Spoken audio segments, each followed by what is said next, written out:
What is this? The BBC portrays an indebted Afghan father selling his 7-year-old twin daughters into slavery, with adult man as a man who's forced to make difficult choices. Abdul Rashid Azimi's home, we're suddenly confronted by the devastating impact. Rukia and Rahila are twins. They're 7.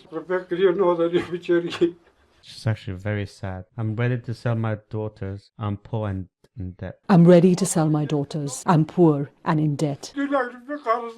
My children come to me saying, Baba, give us some bread. You know, one of the ways that this could have been avoided, if you're poor and you don't have the financial means, try avoid having kids, because you don't want to be in that situation where you have to give them away. But what can I give? Where is the work so I can earn?